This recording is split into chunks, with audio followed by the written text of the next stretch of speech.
clever pun. Hello and welcome to the Kongversation. I'm Hyle Russell. And I'm Cameron Reigle.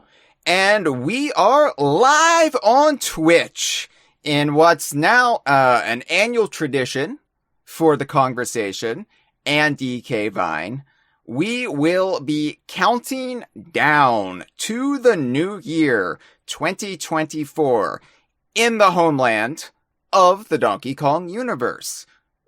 Sort of. The English Midlands, where both Rare and Playtonic are located. So it is about 5:33 here on the East Coast of the Americas, and it is 10:30 p.m. GMT in the UK. So we will be going for about 90 minutes here, counting down until we get to midnight, until we get to 2024 in the heart of the DKU. And, you know, we've been doing these season finales of the Kongversation since the Kongversation was first conceived in 2013. But this tradition of doing them live on our Twitch channel, counting down to the new year in a specific time zone, this is our third year doing it. It's going to be the norm from here on out. It seems to work pretty well as a concept. So hello to everyone in our Twitch chat right now. Oraspores is already there. Oraspores gave us an emoji of what looks like TT the stopwatch with a pirate eye patch, which I, of course, appreciate. We got to get TT in Sea of Thieves in 2024. To me. What's that? Like sunglasses to me. Oh, well, I'm going to pretend it's a pirate eye patch, Cameron, because I have to keep up the faith. Get two pirate eye patches. TT can just be really committed. He's so committed to the bit. Hello to March Rose 2011. Hello to Days of Matt, Porygon, Just Andre, Freezer, who's already in 2024. We are... Yeah, I've heard a lot about freezer time from the internet. We are going to be getting into the year ahead for the DKU and for DK Vine. I want to thank everyone who has listened to us throughout this last year, or even first discovered us in 2023, because our audience, like, this isn't me bragging, because, like, we're not, like, this huge powerhouse behemoth or anything, but our audience has definitely ballooned significantly, especially on Spotify, since the run-up to the Super Mario Brothers movie sort of revived interest in Donkey Kong. And people were doing their little searches. They were like, oh, I want to find out more about Donkey Kong. Wait, who's Cranky Kong? Who's the Yeah, our audience is the Diddy from the DKC TV show. Yeah, or some sort of, like, Sherry Lewis puppet. I don't know. But, yeah, they were searching for us, and they found us. And thank you. Thank you for finding us. You know, people can criticize the Super Mario Brothers movie. You know, cinemaphiles surely have faults with it, but I like it because it made us more popular. So that's why I gave it a B. But, you know, our audience is bigger than it's ever been before, and hopefully, I think we're only going to continue to grow in 2024.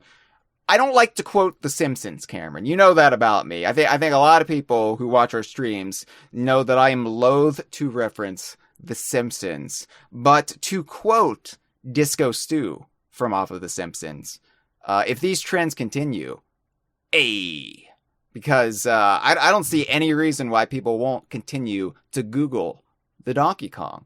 I just don't. But as I said last year, when we do these episodes, it's always sort of a stupid exercise.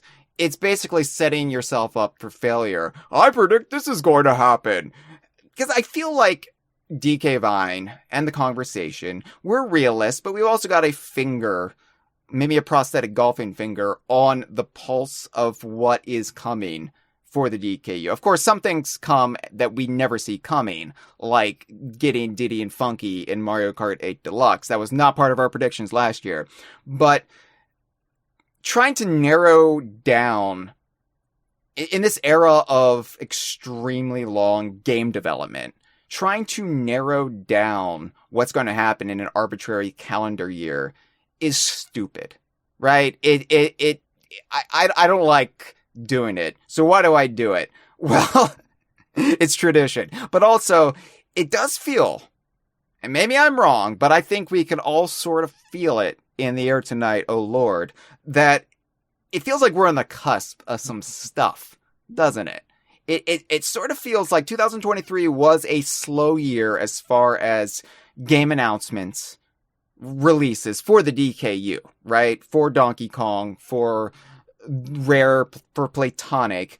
But it feels like it's one of those place setter years where things are getting kind of queued up for us a little bit.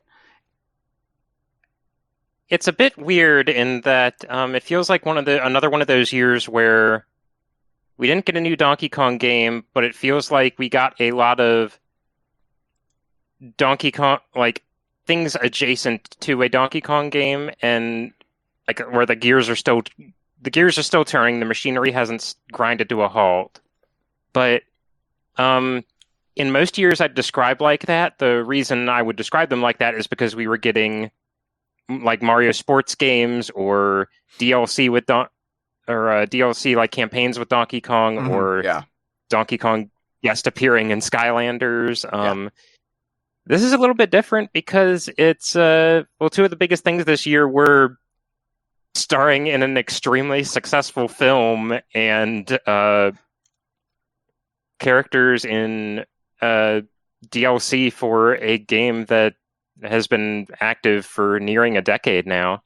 Yeah, this feels like, and when you say an extremely successful film, that's I think pretty important to like highlight, because no films were successful in 2023, but the Super Mario Brothers movie, Oppenheimer, and Barbie. Everything else bombed. So there's some sort of cinematic like wind in Donkey Kong sales right now. But yeah, this year has kind of been everything but the game. Everything but the big Donkey Kong game. We're getting all the ancillary stuff, it feels like. But and as Porygon Q points out in the chat, we've got the Lego sets. The Lego sets, yeah. We're going to review 2023 really quick here, because I don't normally like to review the past year, because we all lived it. We all can remember it. But I think it's worth doing in this case, because I don't think we all really recall how big of a year it was, because we don't have. Are we gonna do an Oscars in memoriam for Swanky? No, Swanky's all right. According to your holiday card. Swanky survived. Yeah, I've undermined my own joke by showing that he's fine. Yeah, it's okay. It's okay. I think that it's easy to lose sight of how much we got this year because we did not get the new Donkey Kong game in our hands. And so we look at where we are compared to where we were last year, and it just feels like a whole lot of nothing. But when we're going back month to month, it was a whole lot of stuff. And I think it's clear that this is really the setup to what's going to come. I compare it to how things sort of felt in 2009, although this is that amplified by a far greater magnitude. 2009 was like extremely quiet, but if you were really paying attention, you could tell something was up with Donkey Kong. And I feel like we're at that point now, but it's something is very obviously up with Donkey Kong. Yeah. I guess it shows like my changing perspective, because in 2009, I was just kind of resigned to, well, I can't really count on anything being done with Donkey Kong ever again. Right. That I'm interested in. Yeah. Yeah. There is. And now it's just this ambient feeling of, I'm never certain anything is going to happen, but I'm confident something will happen eventually. Right. Yeah. It comes with maturity. It comes with going through enough of these cycles that we kind of have some perspective. So, like, really quick, 2023, we got, we got, of course, the Super Mario Brothers movie. And yes, the Super Mario Brothers movie was dumb. I can admit that. It wasn't that great of a movie. It had a fairly rotten screenplay. But I feel like if you're a fan of Mario, then it was just for you. I feel like if you are a fan of Donkey Kong, it was a surprisingly emotional experience seeing some of these things get validated on such a large and widely embraced platform as this movie on the silver screen that brought in all these families, all these people from various age groups coming in, seeing Donkey and Cranky Kong celebrated as father and son, which I know some younger fans who aren't really accustomed to that notion might have had a problem with the way that was presented. For older fans of the Rare era, who were contemporaries of that era and who did think of the characters as father and son, like, I never thought I would see the relationship portrayed like that again. And it was surprisingly affecting for me. You know, like, I don't really think it was a terrific portrayal of Cranky Kong. Like, I think Fred Armisen was just doing Bernie Sanders. Seth Rogen was doing his own take on things. But the core emotional relationship between the two was, I think, the truest it's ever been portrayed in any adaptation. And when I say any adaptation, I'm just talking about the 90s cartoon from Nelvana. But it was definitely a loving father-son situation they had going, right? And like, Donkey Kong wanted to prove himself to Cranky, and that whole bit rang the truest for me and hit the hardest. It is like the strongest arc in the movie, as much as it has one. It was like the best bits of the movie are the bits that shouldn't have been in there in the first place. Because I say this time and again. Yeah. Like, as a Donkey Kong fan, I'm glad it was in there. The Donkey Kong stuff wasn't necessary for the movie, but yeah, it's admittedly like super detrimental to the screenplay, but like, I am extremely just giddy about the fact that, like, Donkey Kong Country hijacked a solid third of this movie. It really did. It was hitting all the right notes while it did. It was a terrible decision for the integrity of the movie itself. But as a Donkey Kong fan, I'm not really going to complain about it. I think the Donkey and Cranky stuff, if that was off, if it was just Cranky Kong is miserable and hates Donkey Kong, I probably would have walked away with this movie saying, ugh. But I liked it. I liked it because I like that.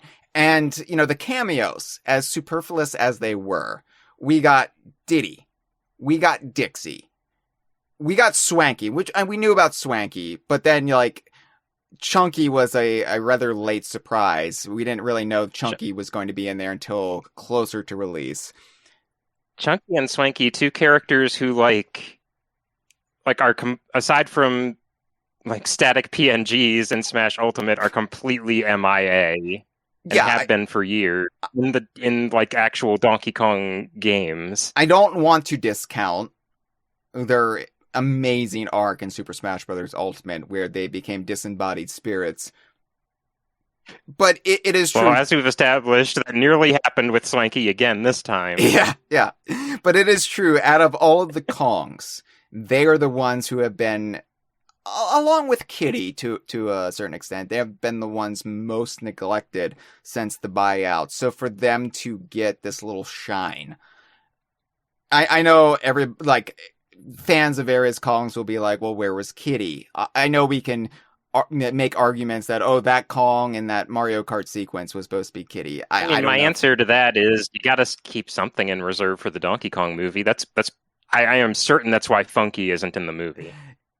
I agree. I do agree. And people have been, I feel like people have already given up on the idea of a Donkey Kong movie. We're gonna get into a little bit of this, but I do think they do still intend to make a Donkey Kong movie. I think they want to fast track the Mario movie, but I do think a Donkey Kong movie will happen at some point.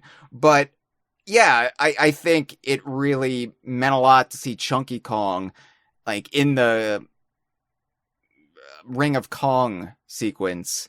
Just, I wasn't expecting that much FaceTime for Chunky, right? Swanky had that whole, crash and burn sequence, and we didn't even realize it. Some of us didn't even realize it was Swanky when we first saw it because it was so quick. But to have like the camera linger on Diddy, Dixie, and Chunky all together, I really liked it. It took me away because it even established a new character dynamic I enjoy, but I hadn't ever thought about before, which is that like Chunky is the third platonic friend in the group of Diddy, Dick, and Dixie, and that's like very sweet. That's a cool role for him, just their like big friend. When you said he was the third platonic friend, I was like, what? Beebs, Lil Gator? Oh, I see what you're saying. So, yeah, it does give me some hope, right? That everything from Donkey Kong's past is now back on the table when it comes to... I think at the time I compared him to like he's the like Joseph Gribble in the group of like Bobby and Connie. I'll take your word for it. King of the Hill. I'll take your word for it. I stopped watching King of the Hill probably when I stopped watching The Simpsons, and I know the quality was maintained for King of the Hill. I'm not comparing the two, but it gives me hope that, hey, like all of Donkey Kong's past is now on the table again. This isn't the situation where there's a new Donkey Kong game in development, so we have to recreate Donkey Kong's world from the ground up again. Obviously, that's not going to be the case with all the capital being invested in the Donkey Kong brand right now. But just seeing some of these really wild throwbacks get a new lease on life, or, near-death experience in the case of Swanky, it's like, yeah, I'm really jazzed for the future, and the Super Mario Brothers movie gave that to us. So yeah, that's why I gave it a B, people. I'm coming at it as a fan of Donkey Kong. I'm like I said in my review, if I was just actually grading it as a piece of cinema, I would have been far harder on it. But it pleased me. It tickled me. It's it's solid for what it was trying to do. So, and Andre, importantly, kids liked it and it was financially successful. Sure, whatever. Yeah, I don't really care if the kids liked it. But Andre says in the chat, like Zelda, the Donkey Kong spin-off movie will actually be live action. I would be all for it if they were just wearing costumes, like the actors were wearing gorilla suits. Let's get weird with it. So, Devo DD, or maybe Divod, in the live stream says, as a marketing vehicle for Universal's new park, it did exactly what it was supposed to do. Yeah, there was some real corporate synergy at work there, wasn't there? So, also in 2023, like you said, we got the Lego Donkey Kong sets, which, again, this feels like we're getting all the tie-ins that we should have gotten for Tropical Freeze when Tropical Freeze came out. And we're just now getting them because we need Donkey Kong product because we're building up to something.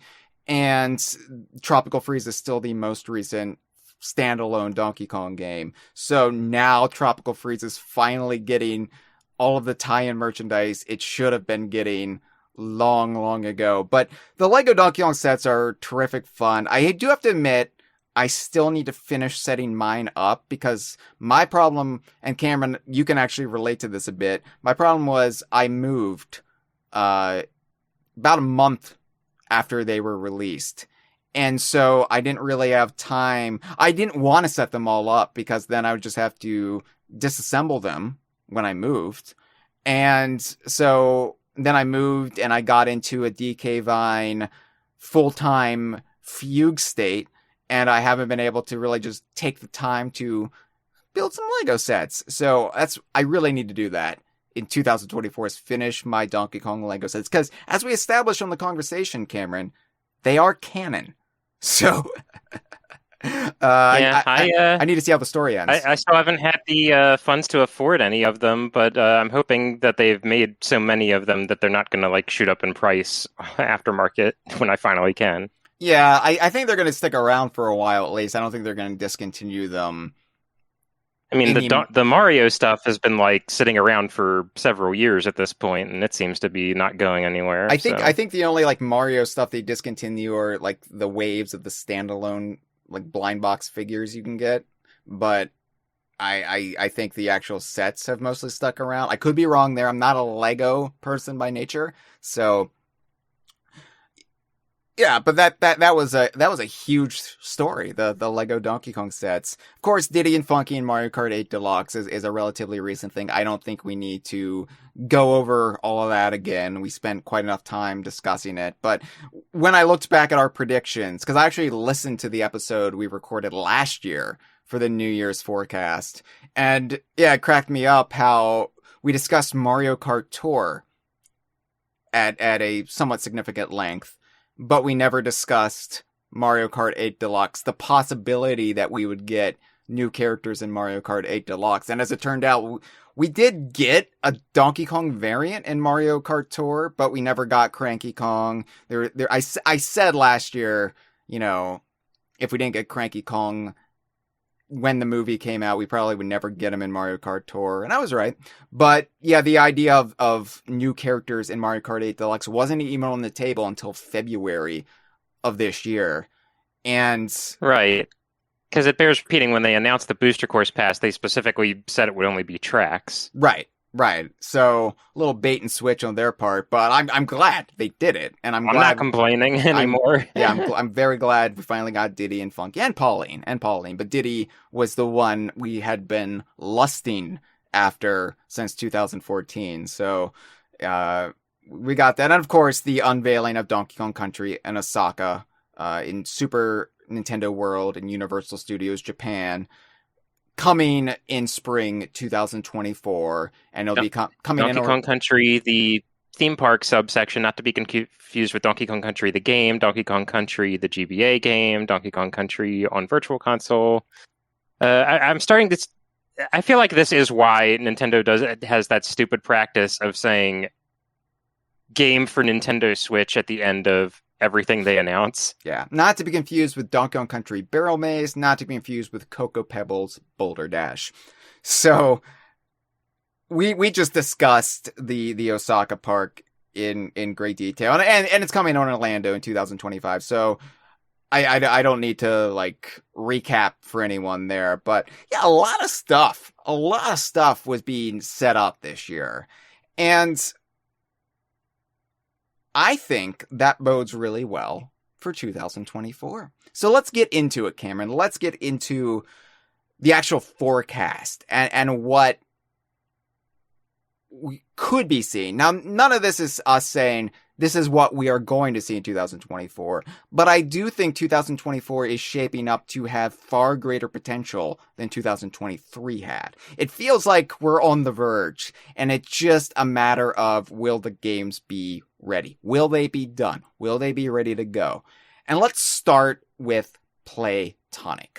All right. We haven't talked about Playtonic much this year on the Kongversation.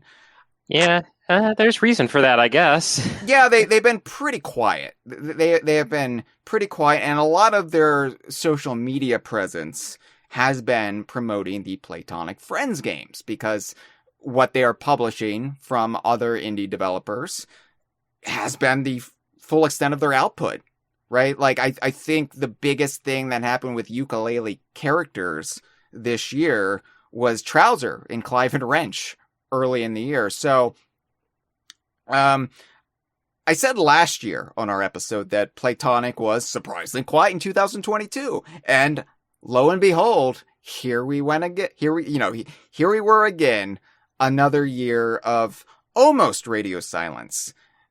But they did open up relatively recently, just a few weeks ago. They gave an interview with Nintendo Life, and they have a pretty good relationship with Nintendo Life, because Nintendo Life has reporters that can just pop on over to Playtonic headquarters whenever they want. And it's been over 4 years since Yooka-Laylee and Impossible Lair came out. And that game, I don't think I need to tell you, Cameron, you don't need to tell me, but it was superlative.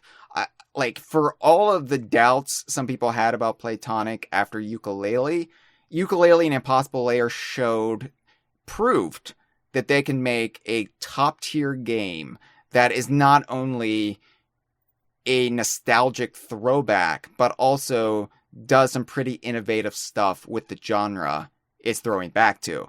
So Yooka-Laylee and Impossible Lair came out right before the pandemic hit, and it really got us all excited about Playtonic's future. In that time, Tencent purchased a minority stake in the studio. I know, nobody's really happy about it, but that has afforded them the room to expand. They opened up the secondary workspace in Leamington Spa, and thanks to this recent interview, we now know the following. Playtonic has 55 employees currently at the studio, give or take. They're aggressively hiring. They're moving from their Office Park headquarters that they've been in for several years now to a bigger studio space in Burton-upon-Trent. And I'm probably bungling the pronunciation of that because there's probably some wacky regional way to say that. Apologies, everyone. I've never been able to visit Playtonic HQ, unfortunately, as it currently exists.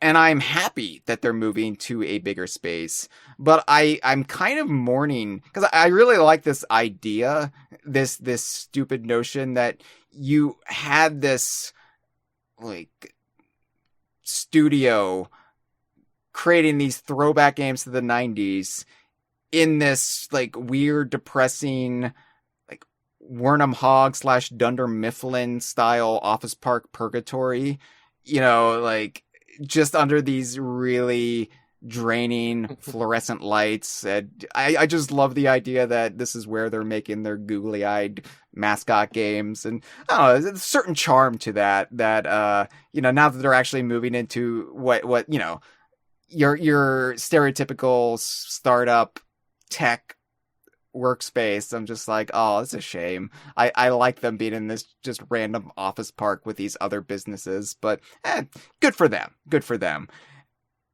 Gavin Price, the studio head of Playtonic, had this to say about their next project. This is a direct quote from the Nintendo Life article. I'm not going to do his voice. I'm not going to do a silly voice here. I'm just going to read it like I would read it.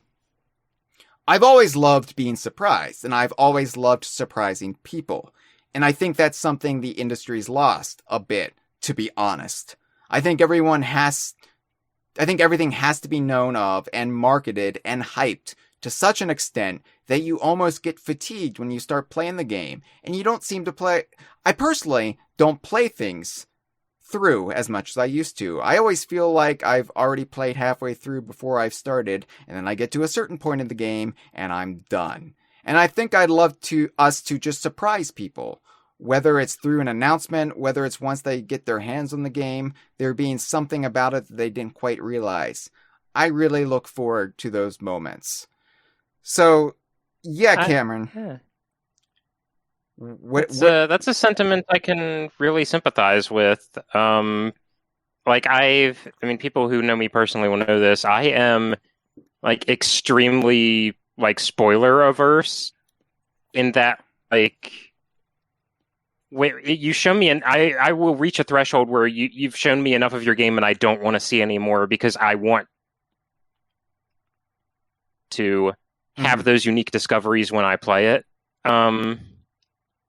And in that regard, I get playing things close to the chest and not kind of letting people get sick of seeing a game way before it's actually ready to hit shelves or marketplaces. That said, I feel like Tooka-Laylee is kind of the worst kept secret at this point. Yeah, it is. It is. The fact that it exists. I have people. I encounter people all the time, you say look, I know Donkey Kong DK Vine has said all these things, but I'm not getting my hopes up that a DK game even exists right now until we see it. With Tooka-Laylee, I don't think anybody has that problem because they have not been quiet about wanting to make it, working on something big. There was that audio clip Gavin did that bleeped out mention of a game's title, but it very much sounds like he said Tooka-Laylee.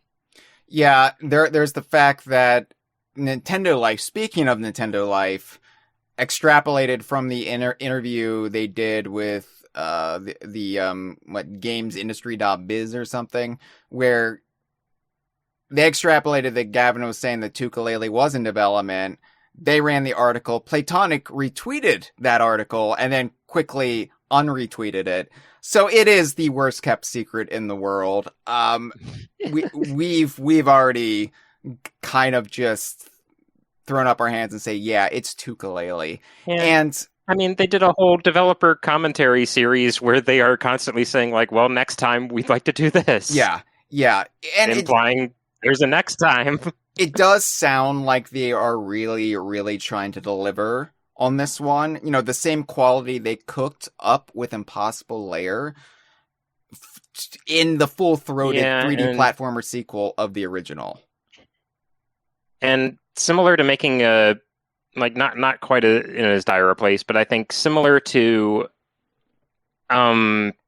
making, like, whatever team ends up charged with making a new Banjo-Kazooie, which I'm taking as a foregone conclusion at this point. We'll get to that. Yes. But they've kind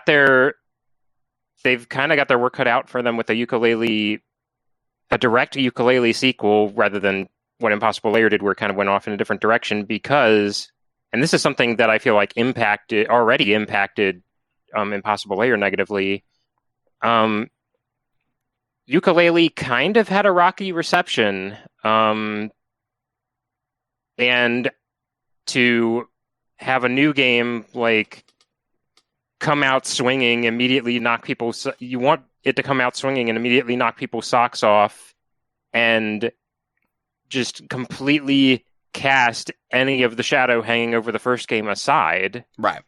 Even considering, like, you know, I enjoyed the first Yooka-Laylee, but I'm not going to pretend that everybody didn't have problems with it, or that it didn't have kind of this reputation hanging over it. Yeah, I'm not bashing Yooka-Laylee. I did enjoy it. I still enjoy it. I look at Yooka-Laylee and I see all the little compromises that were made for it. All those Kickstarter promises they had to get in there, that it was kind of a death by 1,000 cuts situation where, for my money, like, Yooka-Laylee is a vastly superior game to Donkey Kong 64. Nostalgia aside, I have a lot more fun playing Yooka-Laylee than I do DK64, and Yooka-Laylee controls beautifully. I think it controls better than Banjo-Kazooie and Tooie. It's just a fun game to romp around in. And I would say, even taking into account it's a completely different genre, completely different scope, I feel like Impossible Lair just shows a lot of lessons learned from the original Yooka-Laylee, and learned extremely quickly. Yeah, because the original Yooka-Laylee was a study in contrast, because you would have wildly varying quality. The game design was just like whiplash from world to world. And as you said, they were kind of like strangled by Kickstarter commitments that they made very, very early in development. Yeah. And you know, in a design process not like propped up by that, you could have the leisure to say, well, this isn't really working out. We can retool this. We can change this into something else. But it kind of very much locked them into certain decisions. Yeah, and I do feel like the way they had to develop it, it was like a lot of cooks in the kitchen, and you didn't have that grand unifying sort of Greg Mayles to say, like, this is what the game is. This is the vision we're adhering to. And that's not to say I didn't have a lot of fun with it, but then you would hit areas where you're like, and then you would get past that and you'd be like, you know, so it's still a remarkable achievement for an indie studio's very first game. And I think the reception was such because it was held up to the rare days back when these people were like had corporate backing of Nintendo, you know? The Venn diagram of Rare and Playtonic is held to the standards of making Banjo 3. Right. So, knowing that Playtonic can just produce an absolute banger like Impossible Lair that, like, made it to my all-time favorites list in no time flat, I'm really excited to see what they can do with Tooka-Laylee. I do think it's going to be impressive. My only concern is I do generally agree with where Gavin Price is coming from, but I also worry they haven't done enough to keep enthusiasm for the Yooka-Laylee brand alive in the last 4 years. I think that it's hard for people to get excited about things like Corpo Nation or other Playtonic Friends games that sort of go so far outside. And this isn't me, again, criticizing the quality of any of those games, but I think when you're marketing them to your pre-existing built-in fan base, the Playtonic Friends games that had the most traction were Lil Gator Game, and then, to a lesser extent, Demon Turf. And then after that, it's just kind of... Yeah, I think it's a little bit of an engagement problem, and there have been some quite questionable marketing moves, I think, but not necessarily ones that are always their fault. But right, and again, like we had a massive pandemic right after Impossible Lair came out, which completely upended the way the industry had to deal with development for quite a long time. So when you do factor that in the way, like, obviously I can't expect the same degree of this happening from a much smaller indie studio, but in the way that, like, I am never doubting that Donkey Kong is going to stay around even when he's not getting games for like 10 years. Yeah. I feel like proof of life for Yooka and Laylee would be good to have. I agree, but I also don't doubt that Playtonic and the people who are really committed to Playtonic at Playtonic, I have no doubt that they love those characters and they love the little corner of the world that they built up for these characters. And I think once we see the fruits of their labor and then that just built-in enthusiasm, it will do a lot towards being infectious and reigniting people's excitement for these characters in this world. I mean, like I said, when Impossible Lair came out, it had this effect where it made me like a lot of the characters of Yooka-Laylee all the more, because you would have these little catch-ups with certain characters, and it was just really fun to like, oh, this is a character I didn't even particularly think about all that much with the original Yooka-Laylee, but they're back, and this is what they're up to now, and that makes me appreciate them a greater deal. Like I said, Yooka-Laylee and the Cracklestone, the wonderful graphic novel by DM Cumbo, that made me like the character of Rextro so much more, and Trouser, and so I think once it's out there, it will hopefully get people excited again about Yooka-Laylee. I do hope we hear something this year, though. I don't want to hit a half-decade mark of silence from Playtonic when it comes to what's coming next, but... Yeah, especially when one of the nice things about Playtonic in the early days was that they were a smaller team with indie studio expectations and like didn't necessarily have to follow the modern industry development trend of every game takes 7 years to develop because of the expectations around them. Right. So I want to give them time to cook. But also, you know, I hope we hear something before we hit the 5-year mark from Impossible Lair. And you can't see it right now, but I'm tapping my wrist as if to say, all right, come on. Just give us a little teaser. Let us know there's some life there. Yeah, but yeah, I'm feeling good about Playtonic, and that's all I can really say at this point, with them not showing off Tooka-Laylee and the purported up to 2 other titles they've got in development. Who knows if that's accurate at this current state, but hopefully this time next year we can look back and say, oh, wow, you know, they really delivered with that announcement. I don't know if we'll actually see their game released in 2024, but I do hope they at least announce what they're working on. So, Yeah, agreed. we talked about the spiritual successor. Should we talk about the originals? On December 1st. Oh boy, let's get into it. On December 1st, Cameron, Microsoft Gaming CEO Phil Spencer gave an interview with Windows Central. And as I said in my news article about this, Windows Central, really, Phil? I mean, could it be a nepotism situation anymore? Windows Central are such nepo babies getting to interview Phil Spencer. Phil Spencer said the following, and I'm not going to do a funny Phil Spencer voice. I'm just going to read it as I would read it. You did a good job at laying out some of the examples from the past. Thinking about Age of Empires, we're on the 10th anniversary edition of Killer Instinct, which is another nice example to think about. There has to be passion in the team behind the projects. That doesn't mean that the team has to be the original team every time. I'm not one, and maybe this is just my approach, I'm not one to come in and take a franchise from a team and remove them from the discussion or development process on how something new gets built. I think the original creators, the culture, frankly, some of the lessons we've learned from past experiences here are very important. You've seen from our history that we haven't touched every franchise that people would love us to touch. Banjo fans, I hear you.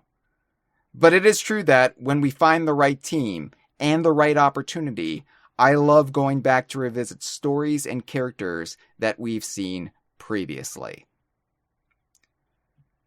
Oh boy, Cameron. Yeah. So, in the past couple of days, we have seen the Banjo-Kazooie rumors reignite again, thanks to, and in my notes here, I wrote down, thanks to Nate the Grape, parentheses, note, look up Leaker's actual name because I don't remember. I put Nate the Grape, that's not right. It's Nate something, right? I'll let somebody in the chat. You're asking the wrong person because these rumors kind of go in one ear and out the other anymore for me. I'll let somebody in the chat hopefully come to our rescue. Days of Matt says Nate the Hate. Okay. I like Nate the Grape better because I like grapes. We have a t-shirt you can get, dkbun.com/merchandise. If you like grapes, if you like apes, it's a shirt for you. But Nate the Hate said that Banjo-Kazooie is in development and it's in its early days. Now I can't say that that's an accurate report, and I don't normally just run rumors on DK Vine from other rumor mongers aside from us, but look, we talked about this on last year's New Year's forecast, right? This came up then. Porygon Q clarifying Nate Drake. That actually corresponds to.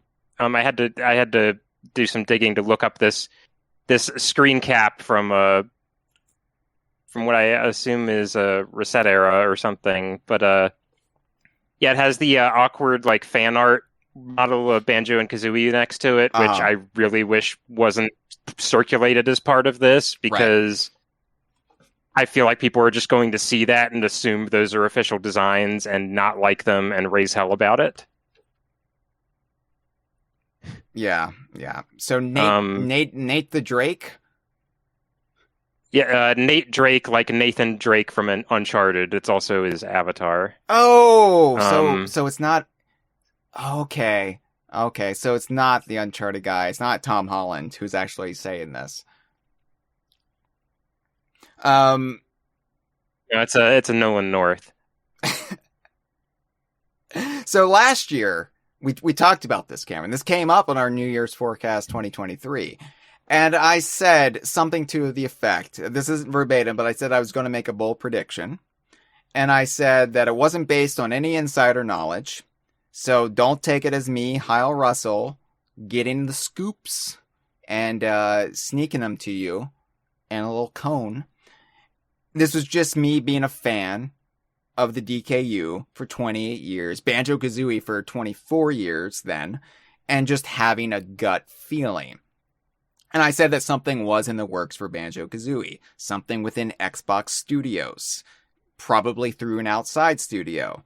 And I said it didn't necessarily mean it was knee-deep in active development, and it could just be that talks and plans had been drafted and initiated, and I've been maintaining since Banjo and Kazooie got into Super Smash Bros. Ultimate that we would be seeing them back with a game of their own sooner rather than later. And later can mean a lot of things. Later can mean 30 years in the future. But I meant within the decade. And again... just to do an aside to the chat, March Rose 2011 says the screen name on Fammy boards is Nate Drake, but he also goes by Nate the Hate, if I'm not mistaken. So yeah, this is a whole world I'm just like stumbling around. I'm offering to give this leaker Nate the Grape if they want it. That's yours, buddy. You can have that too if you want another name, because grapes are wonderful. They're a delicious treat. You can shrivel them up into raisins. You can make wine out of them. They're multi-purpose, is what I'm saying. And just like you, with multiple names, perfect for you. But anyway, again, 2019 saw Banjo-Kazooie being added into Super Smash Bros. Ultimate late 2019. And then, of course, just like Impossible Lair, it happened right before the pandemic shuttered the industry for over a year. So it's not surprising that we haven't heard anything since then, right? Like that the initial momentum was not followed up on. But I said last year that I did believe Rare will have some superficial oversight. Maybe not superficial. Maybe that's putting too loose of a terminology on it. But, we look at Battletoads 2020. Delilah borrowed Paul Collins. And I think Banjo-Kazooie is viewed by a lot of fans of a specific generation, and even some younger than that, as being Rare's marquee property. Maybe for some people that would be Perfect Dark, or, whatever. But as far as, like, what you associate when you think of Rare, I mean, nowadays it might be Sea of Thieves, but, I think Banjo-Kazooie is up there. And... yeah, it's their Mickey Mouse. Yeah. It's kind of hard to... like, it may not be their most popular thing at any given moment, but it's the most wrapped up in their identity as a studio. So I could see this being sort of less of a Killer Instinct 2013 situation and more of a Battletoads 2020, where it's still effectively being done by an outside studio, but Rare gets some sort of co-billing on it. And yeah. And this is something I feel like I don't need a leak to believe, because it just feels like the appropriate, obvious play. Exactly. Like, to be clear, alright, I do not know anything personally about this myself. This is all just being around long enough to talk about and to have a hunch. Same with you, Cameron. Like, the only thing I know about Banjo-Kazooie possibly being in the works is there is a lot of industry smoke about it right now. People in the video game industry are talking about it, being little gossips, and that's probably also what Nate is smelling, right? So, none of my usual sources have told me anything, nor do they know anything. And I imagine it's on a need-to-know basis within Xbox Studios, as these things are at this stage of development. I do know, I can say that within the last 5 years, there have been various Banjo-Kazooie pitches that have been made to Rare and Xbox Studios, most of which were rejected, of course, because they didn't actually bear fruit. Some serious proposals, and I've heard some of these, and some of them might have yielded great Banjo-Kazooie games.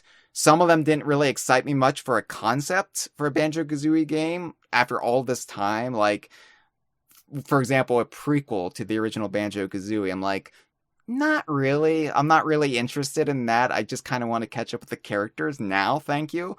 But I've also heard some pretty wild proposals, like wild swings that probably would have never been given any serious consideration, but for my money had been wonderful concepts. And I don't want to divulge what they are just in case they ever have the possibility of happening. But like ideas that I hadn't personally thought of, and once I heard about it, I was like, that's actually what I would really want for a Banjo-Kazooie sequel slash revival, right? So I know it's been active, right? People trying to get a Banjo-Kazooie game off the ground. And I do think there's probably something in the works now.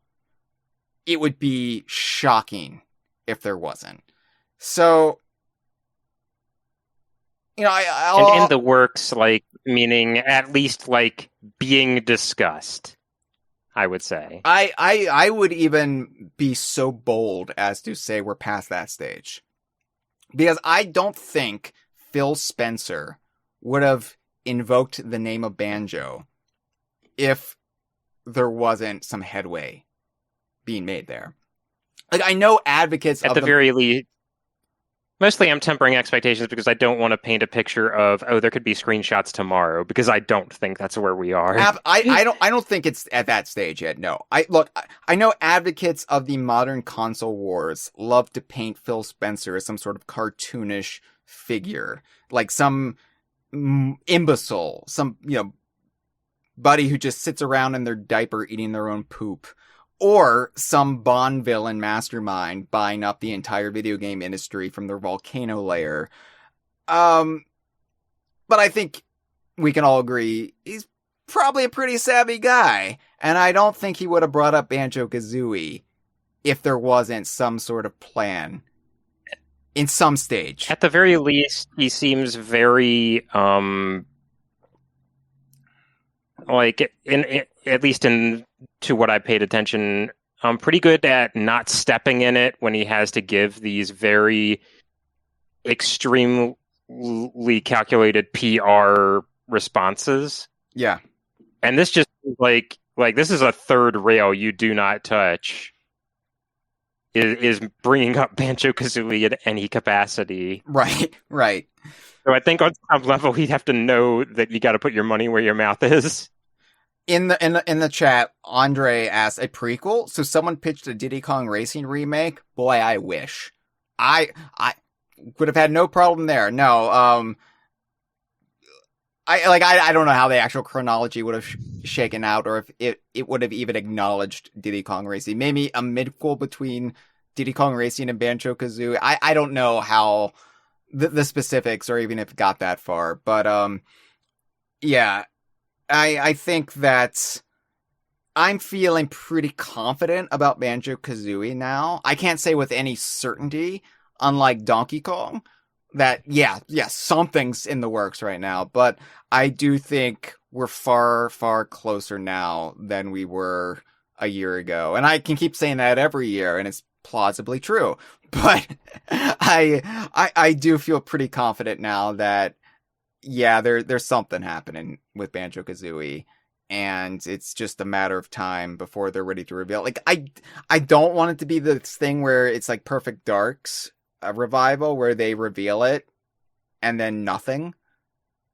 Like, yeah. I do want there to be a little bit more bite to the reveal. So really hoped that game was going to hit this year for synergistic game takes place in 2023 reasons, but I don't want game development to be rushed to hit arbitrary dates.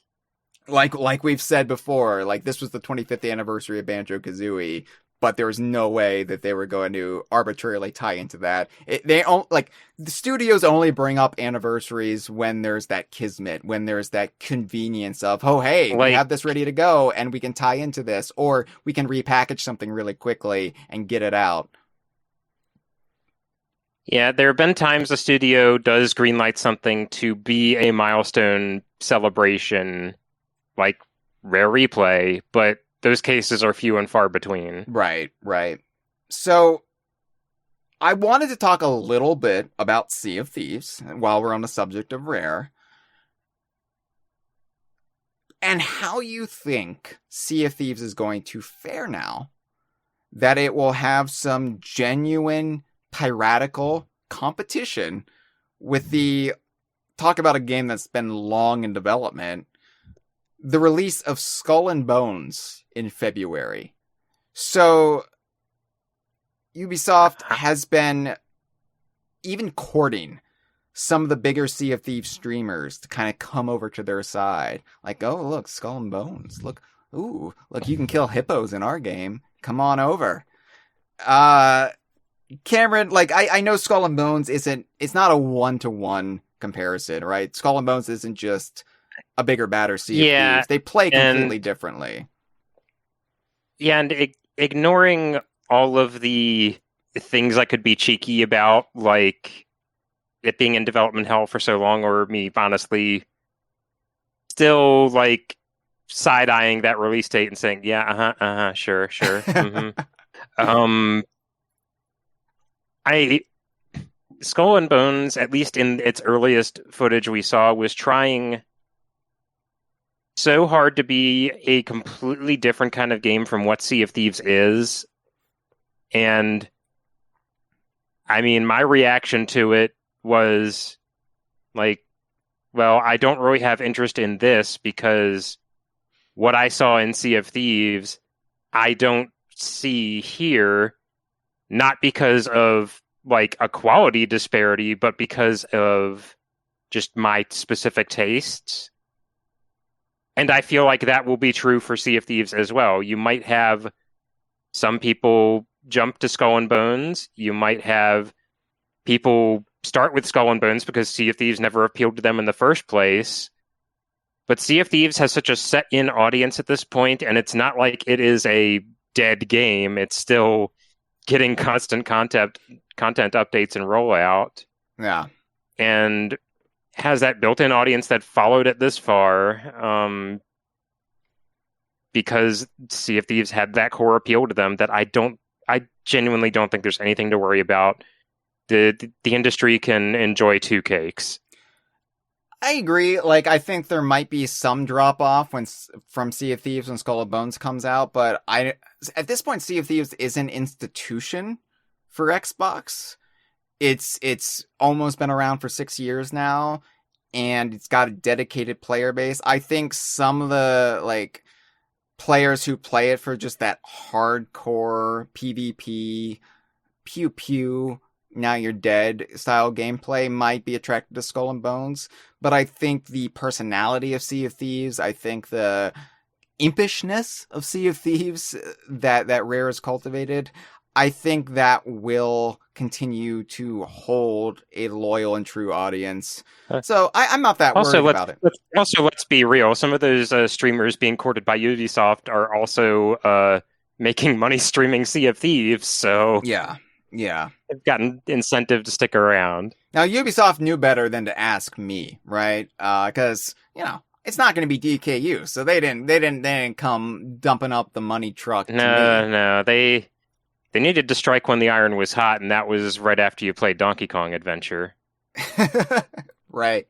Yeah, I don't think they're going to, like, smuggle Rabid Cranky in this game. You never know, but I think the only one they could only DKU characters they could legally use might be like Ryan Stiles, famous beloved Conquer character Ryan Stiles, and I don't see Ryan Stiles being in Skull and Bones, quite honestly. That's my bold 2024 prediction, Cameron. Just we need to keep them far, far away from Scoff. For those who don't know, one of the I don't even know if this is still in the game, considering how much it kind of just became an in-joke with us specifically, following us through all of our Sea of Thieves streams. So in one of the little previews of Skull and Bones, it showed that your pirate could hunt hippos and murder them and like cultivate their bones and what have you. And so hippo murder just kind of became our catch-all like reference point for Skull and Bones. It kind of became this like extremely easy go-to of like explaining like why Skull and Bones isn't for any of our core friend group. Right. None of us really have interest in this. We're the ones who feel bad. Element. We're the ones who feel bad when a pig runs into our swordplay on the beach with skellies and we accidentally kill a pig. And so we're not going to go out and hunt endangered species like a sandwich maker in a large sandwich chain from the US would.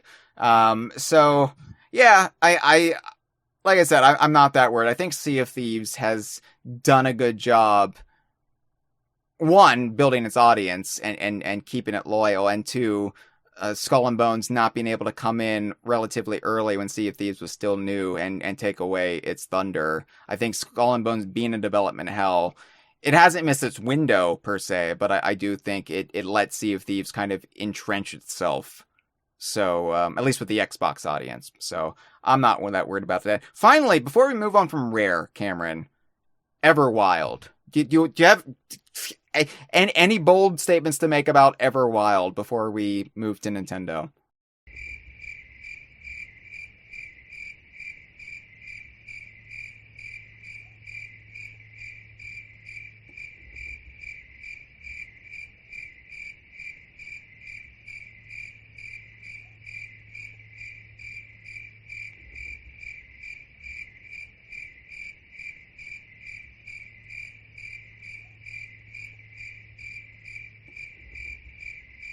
Cameron, Nintendo. Well, hold on. Andre has some points to make about hippos. Andre says, I mean, hippos in the real world are legit psychopaths. They're way more fair game as a video game enemy than Sea of Thieves sharks. Okay, I hear what you're saying. In self-defense, yes, but that doesn't seem to be like what this resource farming mechanic is really leaning on as justification. Plus, hippos are friends of the DKU. You can roll over them in Barrel Maze. You can pierce their nipples in Donkey Kong 64. You like, why would you want to hunt them? They grasp onto logs in forests, and you can jump on their heads. That's right. Yeah, I don't want to resource farm that. They're just like the useful tool they provide us are their bodies. Let those bodies stay where they are. All right, Cameron. Nintendo and Donkey Kong. Here we go. First of all, let's talk a little bit about NSO Plus expansion pack. So, last year we were like, oh, I hope we get Banjo-Tooie. Hope we get Diddy Kong Racing. We didn't. We didn't get those. We got Jet Force Gemini. Of all damn things. And that's not me besmirching Jet Force Gemini. Jet Force Gemini has always been a Rare game that I've struggled to get invested in. For whatever reason, it just doesn't click with me. Maybe because it's not DKU, but also just because... Yeah, we've had this discussion in private before, but it's like, it's so hard not to have this discussion and feel like we're throwing shade at Jet Force Gemini. Right. We're not. Because Jet Force Gemini is a beloved like cult classic game, but that's just it. It's a beloved cult classic, and if Rare games on Nintendo Switch Online were this limited commodity of like, okay, you get 3. Jet Force Gemini is not going to be 3 on that list.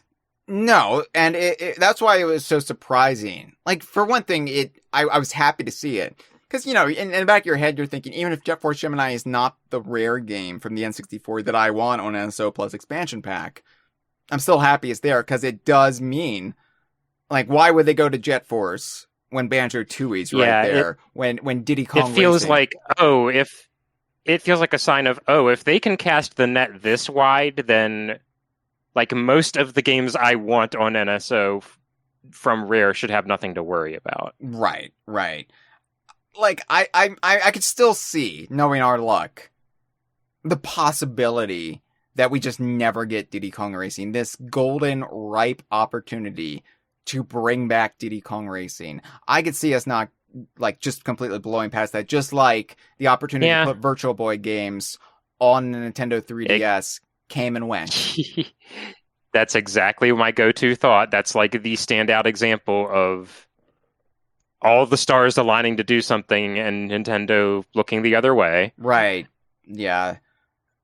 So who's to say? But I'm still holding out hope for Banjo-Tooie, Diddy Kong Racing. Donkey Kong 64 has some wonky emulation issues. And it was present on the Wii U. Yeah. So I really have to imagine emulation issues are like the reason we haven't seen it already. I feel like Donkey Kong 64, as controversial as it is within our circles, like that is the in-demand game for Nintendo to personally want out of this deal. Yeah. Because it's their IP, it's a major game in one of their marquee franchises that people are going to seek out because elements of it are in Super Smash Brothers. Right. Like they want that to like put on a big banner on their digital storefront and say, go to NSO, go get NSO. Like we do know that the NSO team at Nintendo is relatively small. And so part of the reason I think we have such a like slow, staggered release cycle is because they do what they can. You know, you get a game working, get it up on there. So yeah, and unfortunately, of all of the like various branches of like the NSO legacy game back catalog, Nintendo 64 seems to be suffering the worst as far as emulation accuracy. Right. Polish. Now that being said, for the first time, I would say there is a genuine possibility. I wouldn't bet any money on it, but there is a genuine possibility we could even see Conker's Bad Fur Day on NSO because... Yeah. Do you want to explain this? Yeah. So, alongside the launch of Jet Force Gemini on NSO in Japan, which I guess I should say the launch of Star Twins, right. They launched this sort of like forked app in the for Nintendo 64 on Switch for 18 and up games. Specifically, it's featuring at the moment both Star Twins and the Japanese version of GoldenEye. And we don't seem to have like this in the US yet because there's no reason to. Jet Force Gemini does not have that high of a rating. GoldenEye got to keep its T rating, which I still kind of wonder about that. Seeing Perfect Dark get an M and GoldenEye keep its T, I'm wondering what makes a difference there. But regardless, that Nintendo has shown a willingness to cordon off these adult-oriented games in Japan to have a bigger library. Yeah, is giving me hope that they're open to the same thing in the US. Well, hey, I mean, Disney... And that suddenly puts Conker on the table. Yeah, Disney Plus is now adding M-rated content, not M-rated, TV MA content to their platform. So, I can see Nintendo following suit here. I think Conker is the least likely out of the entire Rare library on the N64, just for issues of good taste, right? Like, I think violence is widely held more acceptable than some of the stuff Conker has in there. But, and additionally, it's like, we've talked about emulation issues. Conker seems like a particularly troubled one. I think like even when Rare Replay launched, there were some minor hiccups with Conker that were ironed out later. Rare was always able to push the limits of the hardware, especially during the Nintendo years, right? They were always able to do these ridiculous feats with what they had to work with. And a lot of that was like MacGyvering things to the point where it's really hard to recreate whatever the hell they were doing to get it to work. And that's the downside now, some 25 years later, where we're like, oh, would love to see this, would love to see that, but like they only made this game possible under these very specific circumstances, and actually emulating that is a just huge ask. So yeah, what do you mean what do you mean it's a problem that this was timed to account for the console lag? right, yeah, that's the Donkey Kong 64 thing, really, and that's why the Wii U version was just a miserable experience. But moving on, in our live stream chat, we brought up the specter of the Switch 2. Devo DD or Divad says that clock is ticking hard though, depending on when Switch 2 comes out and if Nintendo does a big reset of NSO for the new system. Here's the thing. God, I really hope not. I don't think they will. I think if the Switch successor is actually imminent, I don't think we would still be getting updates on the NSO now. Like, I think there would be just this quiet backing away. I'm hoping that Nintendo Switch Online survives the transition. I'm hoping that Nintendo is finally realizing that in this modern era, you don't have to start fresh with every new console, and that a new console is just an evolution of what came before as far as software goes. The thing that gives me at least a little bit of hope for this scenario is a while back, some quotes that came out of a Nintendo shareholders meeting were circulated, and they were mostly circulated in the context of, ooh, Nintendo's hinting about the Switch 2, and what could this mean? But that's not quite what they were actually talking about. Yeah. But there was mention of, continuing a smooth in transition from the Nintendo Switch to the next console. They'd like to make sure customers can smoothly transition while still utilizing their Nintendo accounts. Yeah. And that seems like a very different operating procedure from what Nintendo has consistently done the last several generations. Where you really can't count on your library to be carried over. No. You might still have all your purchases on your old hardware and be able to maintain those, but I bought a bunch of things on the Wii U eShop that I am not going to ever be able to play on my Switch. Yeah. No name 999999 in the live stream says we're paying $20 a year for it. The NSO better be forward compatible. I think that's also a solid point. Yeah, that's also a good case because we don't actually own those games, right? We're releasing them. If you want to keep people invested in your subscription service, they better be able to play the things they want. Yeah. I think Nintendo fans are just so snake bit going from generation to generation that there is that fear. But yeah. But by the way, Chris says, I would love the 64 DD catalog to be released on NSO. I want to play Mario Artist and share little clips from my Switch. I would just love more Japanese exclusive games to be available worldwide, like the color version of Donkey Kong Land 3. That it would be fun to finally get that as an actual Western release. But I digress. The Japanese version of Donkey Kong Country, where you can kill the Rock Crocs with a hand slap. No, I like the Rock Crocs being extra scary. I don't you could do that in the Game Boy Color version. That's fine, but keep the original. You say that, but it is so cathartic to take them out after haunting childhood nightmares. So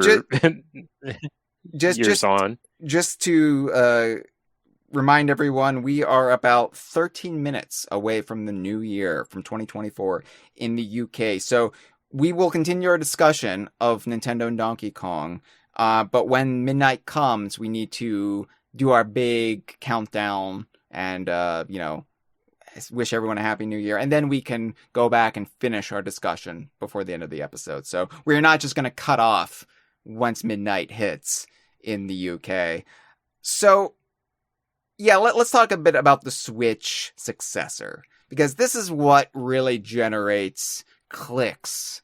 This is what really gets Nintendo fans interested. And I have to say, I'm probably bad at being self-employed with my own video game website because I don't care. I really don't care about the Nintendo Switch 2 or the Super Switch or the Switch U. I know I should. I probably should.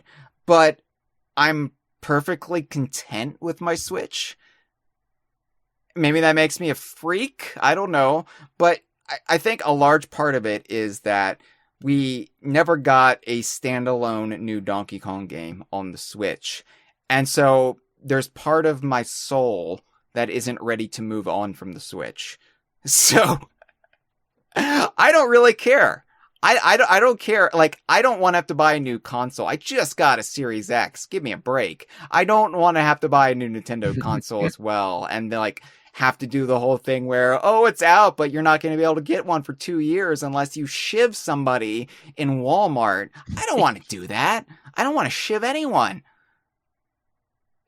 So yeah, it's hard to care about it. On the one hand, I really would like a Switch with a bit more horsepower, because later and later on in the Switch's life, I'm starting to see more and more games that are suffering from optimization issues. And I mean, kind of the same thing you see in the late stages of every console. Like we just talked about the Nintendo 64. Sure. Where the hardware is being pushed to its limits and then sometimes past its limits. So in one regard, like, yeah, I'd like to see a Switch 2. But also, I'm not going to salivate and grasp at every single straw of speculation. I'm just going to enjoy it when I see them show off whatever it is, and lament that I'll have to buy it. Yeah, that's my thing. It's never really interesting for me, right? And maybe it's because, like, cold, hard statistics, like, ooh, this is what this console can do. That doesn't interest me, right? That's just all, like, for me, I care about is the games that I'm interested in. And everything else is just like, ooh, I got my Series X. Wow, Sea of Thieves looks great. This is amazing. But like, I'm not going to rattle off all the specs of the Series X because it just doesn't hold my interest. It really doesn't. And so, yeah, like I said, I'm probably, terrible at like generating content that people want to see because people want to talk about the Switch 2. I don't give a rat's ass. I just want a Donkey Kong game. So let's talk about the Donkey Kong game, Cameron. I would say 2024 or 2025 would be the ideal time to release it, to tie in with the park in Japan or the opening of the park here in the US in 2025. I had said on a previous episode that I really hoped they would announce the Donkey Kong game the year E3 is back. Yeah, about that. Yeah, I hope they don't take me literally there and just cancel it now.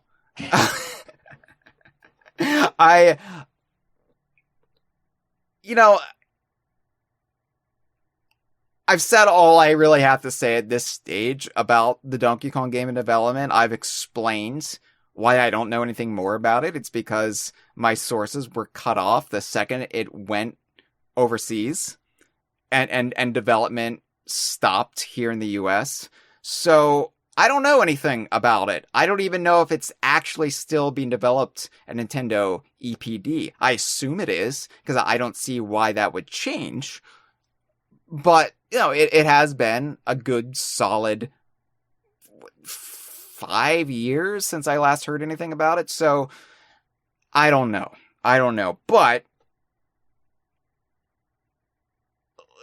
the theme park would be an ideal window to that. Again, I don't think they're going to try to rush to get the game out to like ride any hype for the theme park, but I think having a theme park there will help generate excitement for it nonetheless. Yeah. It's the synergistic. You want a game to tie in with the theme park, and you want the theme park to tie in with the game, because you want people to play a game and see, well, hey, if you like spending time in Donkey Kong's world, I've got great news for you, kids. Right. I've heard it suggested that the Mario vs. Donkey Kong remake coming out in February is actually the product that Nintendo is getting out on store shelves to tie in with the park opening. But that doesn't really jive with me. It doesn't really read as an accurate assessment, just because Mario vs. Donkey Kong incorporates exactly 0 elements from Donkey Kong Country, except for the Donkey Kong Country style Donkey Kong. Like, at most, I could see like the Mario movie having such a like Mario and Donkey Kong like odd couple dynamic, having like made the light bulb go off. They could re-release Mario vs. Donkey Kong, but that's really all I'm willing to attribute. That's exactly what I think happened. I think that Nintendo Software Technology Corporation, or NSTC, as all the cool-ass dudes call it, they saw the success of the Mario movie, and they thought, well, shit, we can just remake that game from 2004 and have it out in time for its 20th anniversary and ride the good vibes from the Mario movie. I think that's why we're getting it, in all honesty. But talking about theme park synergy, it does beg the question. I know Retro is stuck in their own Metroid purgatory, Metroid primigatory, but should we see a Switch port of Donkey Kong Country Returns this year? Assuming that the new Donkey Kong game isn't ready to go yet, and, there's no fear of cannibalizing any sales.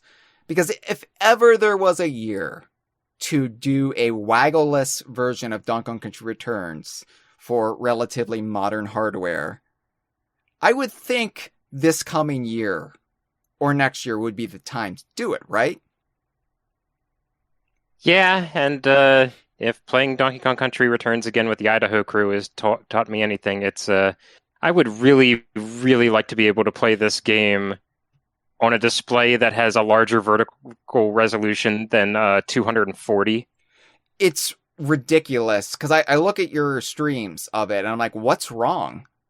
Is there something wrong with their setup? It looks so muddy and blurry, and then I realize, oh wait, that's just the Wii. I forgot. Yeah, that's just what DKC Returns looks like when it's not running in Dolphin. Yeah.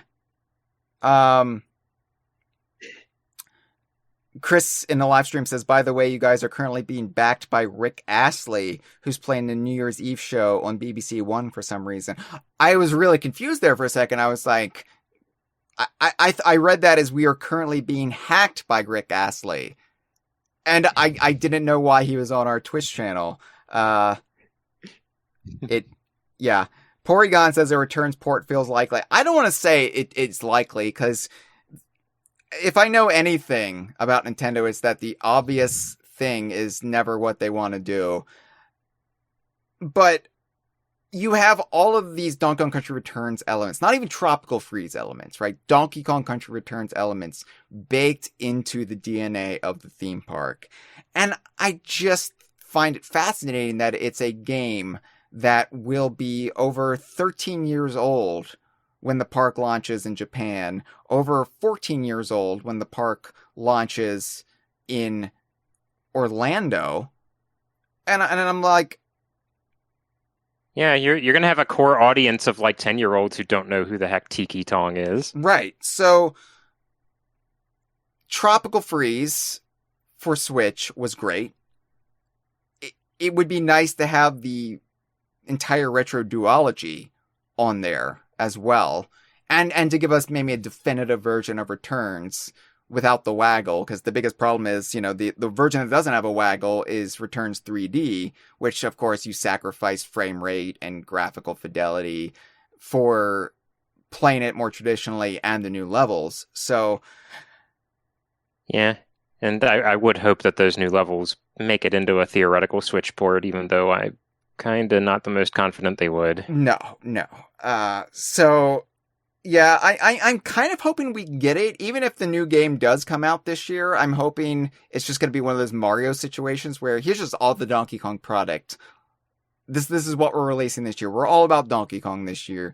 Deal with it.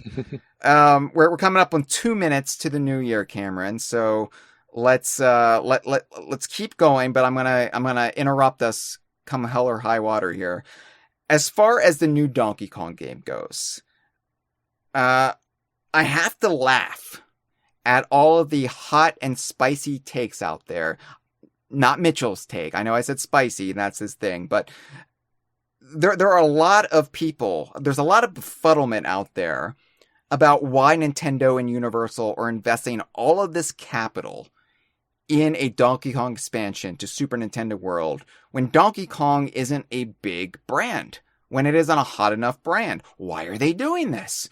Shouldn't this be Zelda? Shouldn't this be Splatoon? Why are they putting all this money in Donkey Kong? Donkey Kong hasn't been super relevant since Rare was involved with Nintendo. And I've always said you don't have to believe our reporting on there being a new Donkey Kong game in development. You just have to use the logic center of your brain and ask if Nintendo would really just let the series lie in dormancy while millions of dollars are being put up to create a facsimile of its main setting across 2 different continents. Think it through and ask yourself, would they be doing this if there wasn't a Donkey Kong game in development?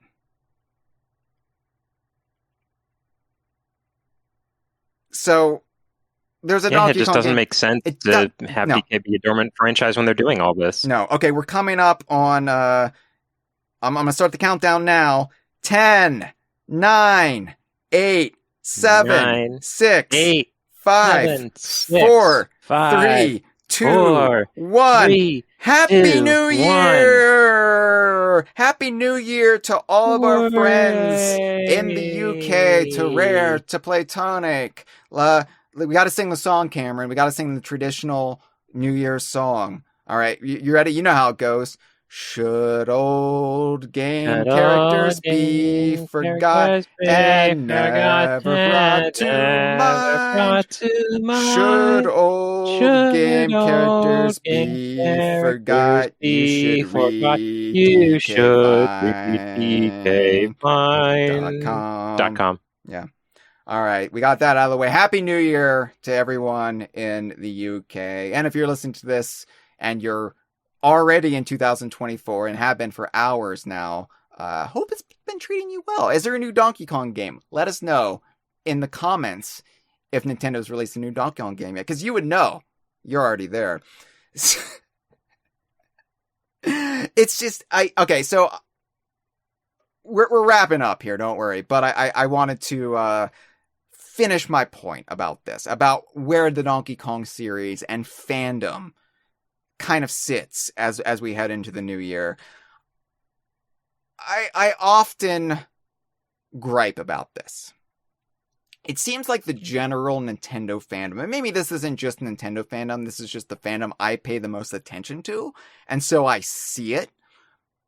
And maybe this is just me, like, getting older and being around long enough that I see how cyclical everything is, and that's something you don't really see when you're younger. Nintendo fandom seems to only be cognizant of what's right in front of them.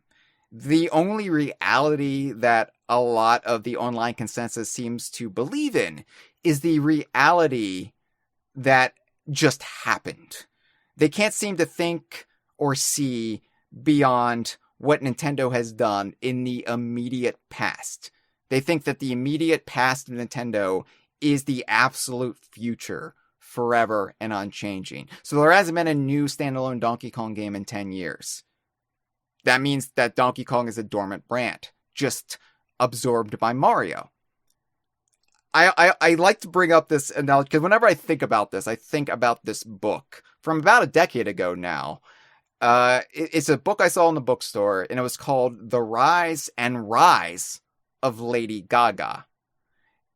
It's basically this book saying Lady Gaga is this unstoppable force, and she will always be an unstoppable force in music and entertainment. And this isn't me slagging on Lady Gaga. Love Lady Gaga, right? No issues with Lady Gaga.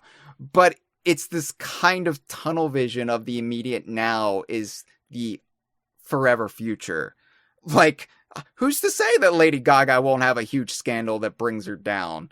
Who's to say? Like, it's ridiculous. You can't just say the rise and rise of Lady Gaga as if it's the forever truth. Don't publish that. Come up with a better title to celebrate Lady Gaga. My point being that Donkey Kong is very much alive. It has just been dealt a really crappy hand for the past 20 years. And the biggest problem has been that the game that was in development after Tropical Freeze got scuttled because it was being done by an outside studio and company that wasn't necessarily invested in being Donkey Kong's permanent home. So my absolute favorite take, and by that I mean my absolute least favorite take, is how can there be a new Donkey Kong game? Retro is doing Metroid Prime 4. Ugh.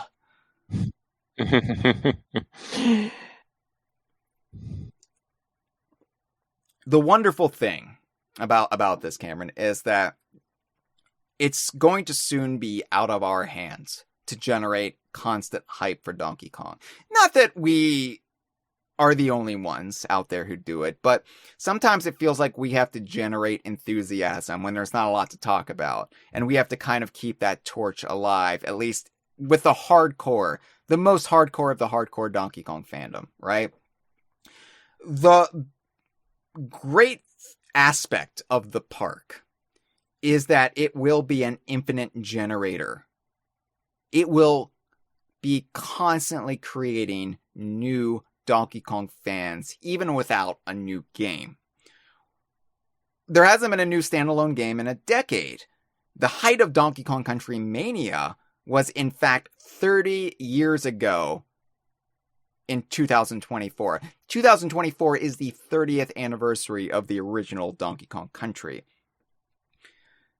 So that would be a problem. The Yooka-Laylee problem that we were talking about, like, are these characters falling out of fashion? Are they going down the memory hole? The new Indiana Jones movie bombed this past year, Cameron, because they hadn't done enough to keep the Indiana Jones brand alive with younger millennials and Zoomers. Nobody gave a shit.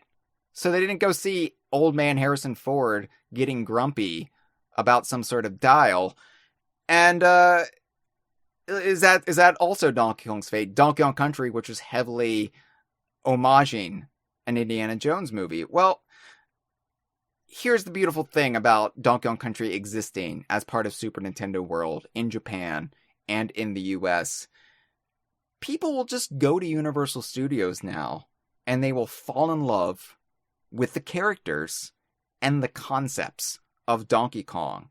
It's how Disney properties have remained evergreen for 68 years now, because they exist in the park and they're kept alive by the people who go to the park. And like I said on the episode I did with Dustin about this theme park announcement, all the beginning of the official hype for it, the theme park fandom is just as sizable and fervent as video game fandom. So this is going to really expose a large percentage of the population to Donkey Kong and friends for the very first time.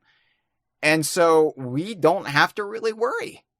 People are going to fall in love with them, and then they're going to want the new game. There's going to be a demand for a more Donkey Kong product on store shelves.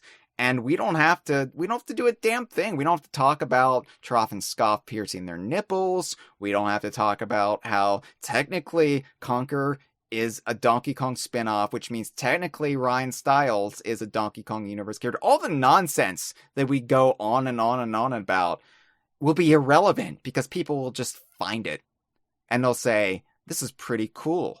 I want to buy a video game about this. And that's the beautiful thing about where we're heading into as a fandom in the coming year. It's going to be so easy to be a Donkey Kong fan. And I'm looking forward to it. It's going to be a nice change of pace, I have to say.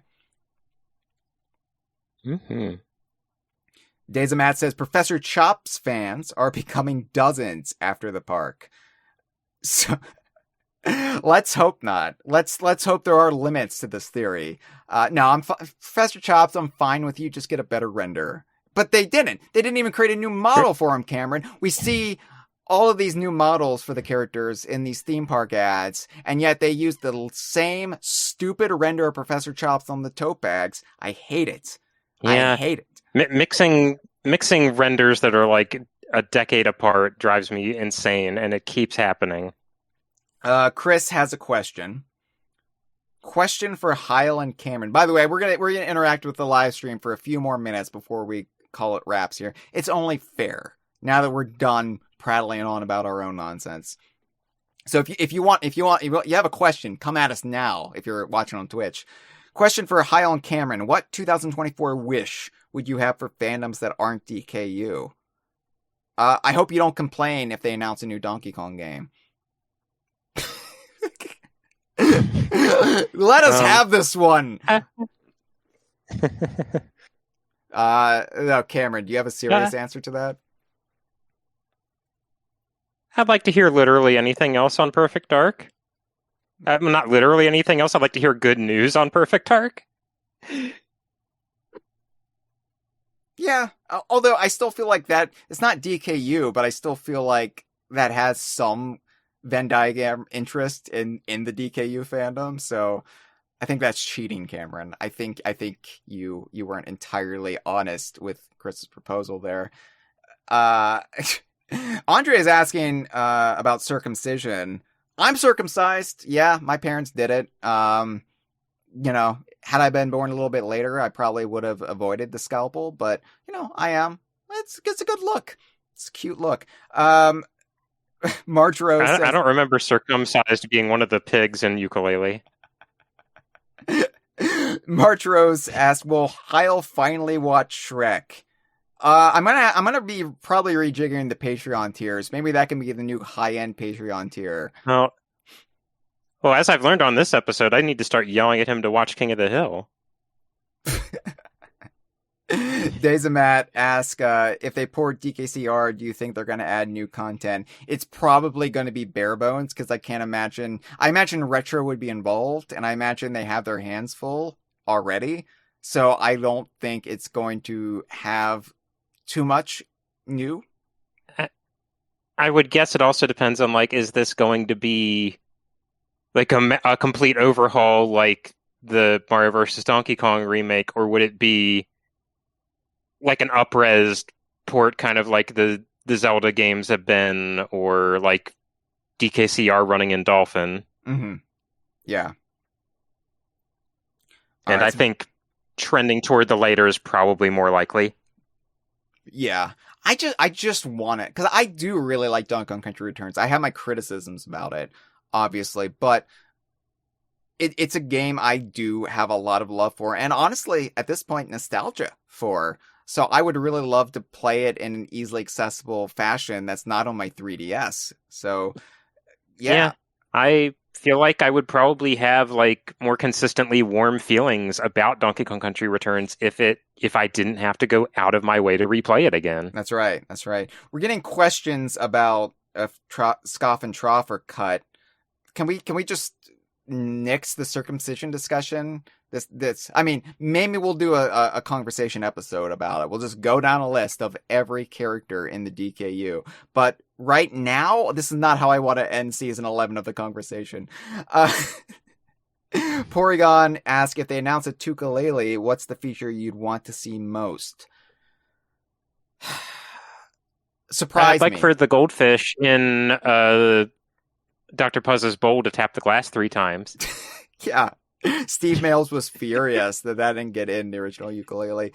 No, I think at this point, I just want them to surprise me, because here's the thing. If you would have asked me if Playtonic makes a spiritual successor to Donkey Kong Country, what I want to see, I would have not predicted Impossible Layer's main draw, which was the overworld. And because they surprised me with that, and that became such a delight of that game, I want to see what they have in the works to make Tooka-Laylee an evolution of the old Banjo style. That's not just, here's Banjo-Kazooie, but big. We've seen that enough, right? Let's go some interesting directions there. No Name 99999. I'm probably skipping a 9 there. I'm sorry, No Name. What's next for Chunky Kong? I just want Chunky Kong to get the respect that Chunky Kong deserves. I want Chunky Kong to... If Chunky Kong's not playable, and I don't think Chunky Kong would be playable in the new Donkey Kong game, but I would want Chunky Kong to at least be in a good place in his life. And I want that to be acknowledged in the game. Like, I want Chunky to be happy and confident. I want Chunky Kong to feel good in Chunky Kong's own skin. So, there's a lot of these DK characters where I just want confirmation they're around. Yeah. Yeah. They don't have to be doing anything important. They can just be there. We are in the middle of an ad break, according to what Twitch is telling me. So we're gonna keep prattling on through the ad break before we finish this episode. Malik is here. Hi, Malik. Malik says, "Happy New Year, chums." Happy New Year to you, Malik. Happy New Year. Just Andre asked, do you think Chunky Kong is also chunky down below? Stop it. Chris says 2024 is a leap year. What DKU holiday would you like to establish on leap years? Oh my. Winky Kong. Winky the Frog Day. Or Radley Day. I just did a big video about Radley and Radley's fame in the DKU. On the inaugural video of DKU Lore Tour. So I would want people to watch that video. Yeah, Malik catching me in my verbal misstep that I made during the ad break, fortunately. Oh, well, it's going to be in the archive version. I see a W and I want to say Wrinkly Kong. Yeah. But I just meant Winky. Yeah, you want Winky to be given the respect and being granted honorary Kong status, is what you're saying. I think we can all agree on that. So yeah, it's gonna be a big year for DK Vine. First point of order is making sure our website is actually working. We've been having a lot of technical difficulties recently. We're gonna get the website working properly in the week to come. Hopefully, we are taking a little bit of a break from the Kongversation in January, as has been our custom in recent years, but we are going to come back, batteries recharged, with season 12 of the Kongversation. Can't believe we're on season 12. So it's going to be a really good year for the podcast, I have a feeling. I think it's going to be a good year for DK Vine. I think it's going to be a good year for the fandom, whether it be Donkey Kong, whether it be Banjo-Kazooie. Maybe Conker. Maybe Conker's going to get something thrown his way. I don't know. Star Fox, probably not. Doubt it, but hold out hope. You never know. We're going to... Oh my god, somebody's setting off fireworks. Stop it! Who is setting off fireworks? They were setting off fireworks on Christmas Eve, Cameron.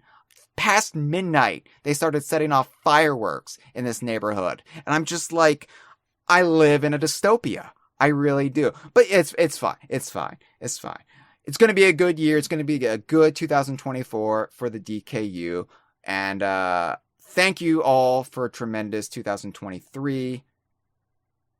It means the world to me that you've stuck with us and that we do have the audience that we do. You're all very, very lovely people. And your support and continued audience means everything to me. So thank you all.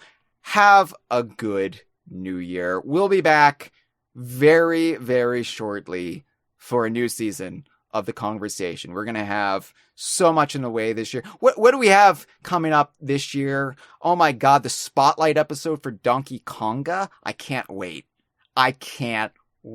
We're going to have some surprising interviews.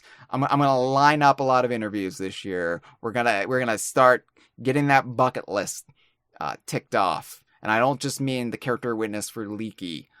It's going to be a really, really packed year for The Kongversation. So happy new year. Thank you. Orospores, Days of Map, Porygon, Marchrose, Chris, Andre. We got No Name with the 999s after that.